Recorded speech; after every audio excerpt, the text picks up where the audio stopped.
I never thought it would get this bad. Looking back, I can see all the signs, but at the time, I just chalked it up to the kind of odd behavior that comes with being in a relationship. Let me start from the beginning. I met Claire about 6 months ago. At first, she seemed like any other girl. Pretty, charming, and fun to be around. We went on a few dates, had some laughs, and I thought, okay, this might go somewhere. But then, things started getting weird. At first, it was just small stuff. She'd show up at the same cafe I went to in the mornings, even though I'd never mentioned it to her. I thought it was a coincidence. Then, it happened again the next week, and the next. She'd sit at a table across the room, just smiling at me like she had been waiting. I didn't want to overthink it. Maybe we just had similar routines. Still, it felt off. It didn't take long for her to start showing up at work, too. She popped by at lunch, just to check in, she'd say. I started wondering how she knew where I was at all times. It was like she was always right there, lurking in the background, no matter where I went. She knew my work schedule, my gym routine, even the random places I'd stop by on my days off. At first, I laughed it off. Maybe she was just really into me. But then it started getting worse. The calls started coming in, multiple a day, every single day. I'd be in the middle of something, and my phone would ring. I'd check, and there she was. Always asking where I was, what I was doing, if I was okay. And when I didn't answer, I'd get a dozen texts. Some were sweet, others were unsettling. Why didn't you pick up? I miss you so much. Sometimes she'd send a single message. I'm here, just outside your window. Yeah. That's when I started feeling like something wasn't right. I tried to brush it off, but it was getting harder to ignore.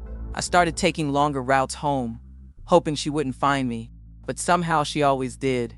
One afternoon, I came home to find my door slightly ajar. I was sure I had locked it, but there it was, hanging open, just enough to make my heart skip. I stepped inside, my stomach churning, trying to stay calm. The house was dead quiet, too quiet. My instincts were screaming at me to leave, but I had to know what was going on. I walked down the hallway, toward my bedroom, and that's when I saw it, a small wooden box sitting on the floor. I don't know why, but something about it made me feel like I was about to uncover something I wasn't ready for. I opened the box. Inside were photographs, hundreds of them, of me, taken from different places. Me at the grocery store, me jogging in the park, me walking down the street. I froze. My blood went cold as I flipped through them. They weren't just random snapshots. They were detailed, intimate. There were even photos of me through my window, taken in the dead of night. And then I saw it. The handwritten notes on the back of each photo. I know you'll love me forever. That's when it hit me. She wasn't just stalking me. She was obsessed with me. I didn't know what to do. My mind was racing. How had she gotten in my house? How had she gotten past the locks? I couldn't think straight. That's when I heard the soft creak of the floorboards behind me. I turned slowly, my heart in my throat. There she was, Claire. Standing in the doorway, her smile stretched unnervingly wide. Her eyes weren't filled with love anymore. There was something darker, something possessive and dangerous. I backed away, my mind telling me to run, but my legs wouldn't move. I tried to speak, but nothing came out. She took a step toward me, her voice low, almost a whisper. You didn't think I'd let you leave, did you, Arthur? That was the moment I realized I was trapped. She had been tracking my every move, every step I took, and now she had me. There was no escaping Claire. She wasn't just my girlfriend anymore. She was my nightmare. I haven't been able to shake the feeling ever since. She's still out there, watching, waiting. And the worst part, I know she'll find me again. Always.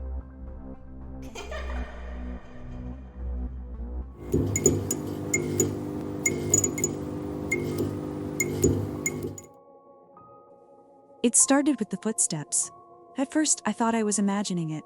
Late at night, around midnight, I'd hear them outside my apartment door.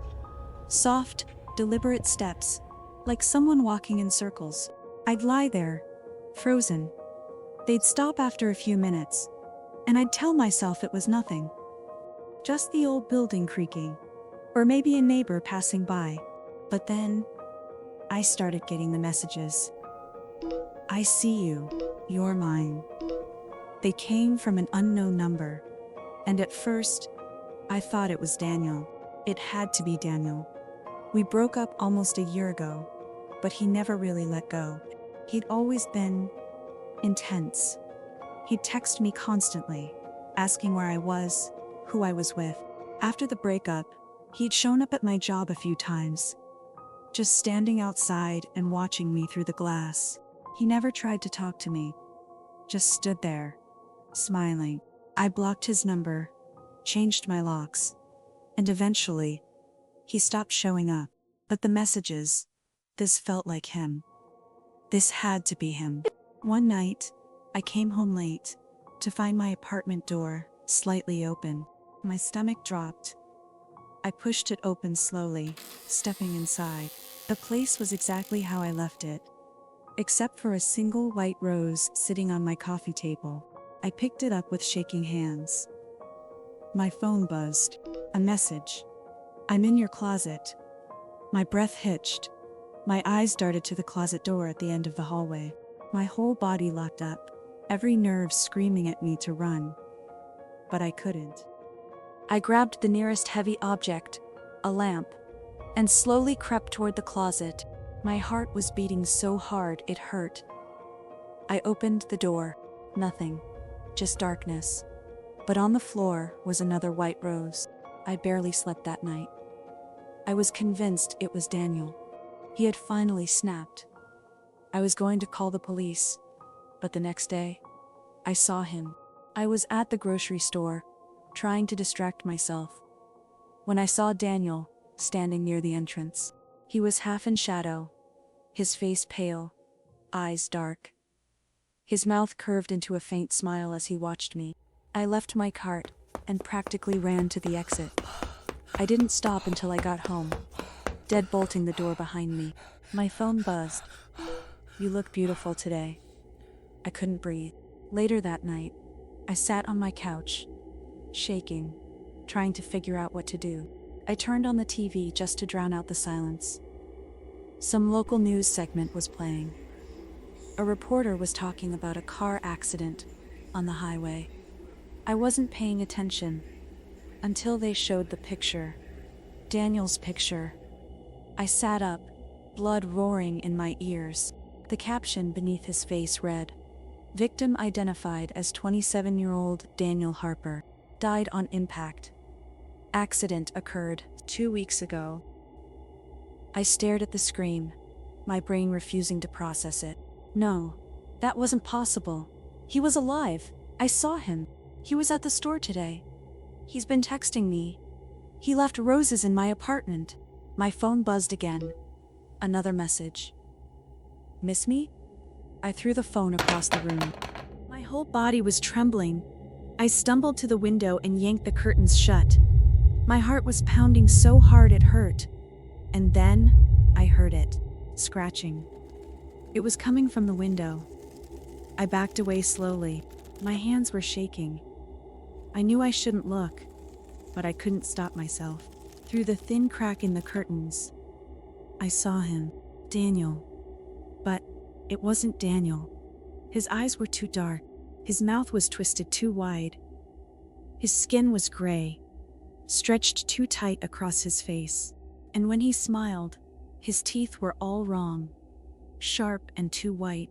I stumbled back, tears stinging my eyes, as the scratching grew louder. And then his mouth moved. "You let me in once," he whispered. I screamed and ran to the door. My hands were shaking so badly, I couldn't get the lock open. I could hear him moving now, hear the window sliding open. My hand finally closed around the lock, and I wrenched the door open, running barefoot into the hall. I didn't stop running until I reached my car. I locked the doors, gasping for breath as I fumbled with the keys. When I finally got the engine started, I looked up at my apartment window. He was there, Daniel, or whatever it was, standing in the window, staring down at me, his mouth stretched into a smile that was far too wide for any human face. I drove away and never looked back. But sometimes, late at night, I still hear the footsteps. And sometimes, when I close my eyes, I see his smile.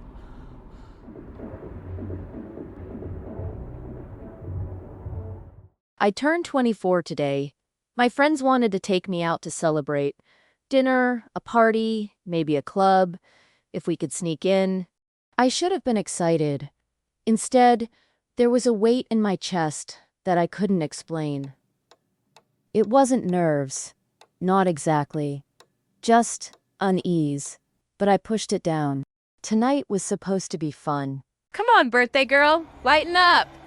Emma nudged me as we entered the crowded house party. Music pulsed through the air, a deep thrumming bass that vibrated through my chest. The house was packed, warm with the smell of sweat, alcohol, and cheap cologne. People were everywhere, dancing, laughing, shouting over the music. I tried to match their energy, forcing a smile. Maybe I was overthinking things. The night moved in a blur of lights and laughter. We danced, we drank, we shouted song lyrics until our throats were raw. I started to feel better, more relaxed. Maybe I had just needed this. Then Ryan appeared with a drink in his hand. Special birthday mix. He grinned, holding it out to me. Just for you. I hesitated. Ryan had always been nice, always just one of the guys. But something about the way he looked at me tonight made my stomach twist. His eyes lingered too long. His smile stretched just a little too wide. "I still have this one," I said, raising my half-full cup. He rolled his eyes, still smiling. Come on, it's your birthday. Something in his voice made me pause. But Emma was watching, and so were a few others. I didn't want to seem paranoid. I took the drink, smiling as I brought it to my lips, but I didn't sip. The moment his attention shifted, I let it slip from my fingers, disappearing into the mess of empty cups on the counter.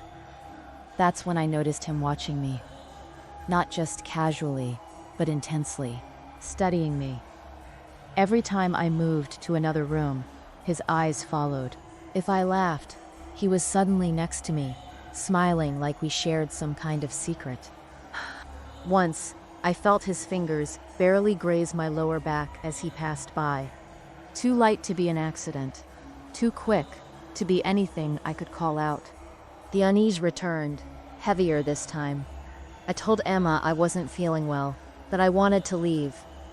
She waved me off, already deep in conversation with a guy. Ryan was suddenly beside me again. You look tired. He said smoothly. Let's get you out of here. His hand was already on my arm before I could react. A chill shot down my spine. I forced a laugh, stepping back. Actually, I think I just need some air. I'll be fine. He didn't let go. I'll walk you. I smiled, trying not to let the growing fear show on my face. No, really, I just need a minute. His grip tightened, just for a second. Just enough for me to know. And then he let go. Suit yourself. He said, his tone light, as if nothing had happened. But his eyes told me this wasn't over. I left the party alone, my heart hammering the whole way home. I never spoke to Ryan again after that night.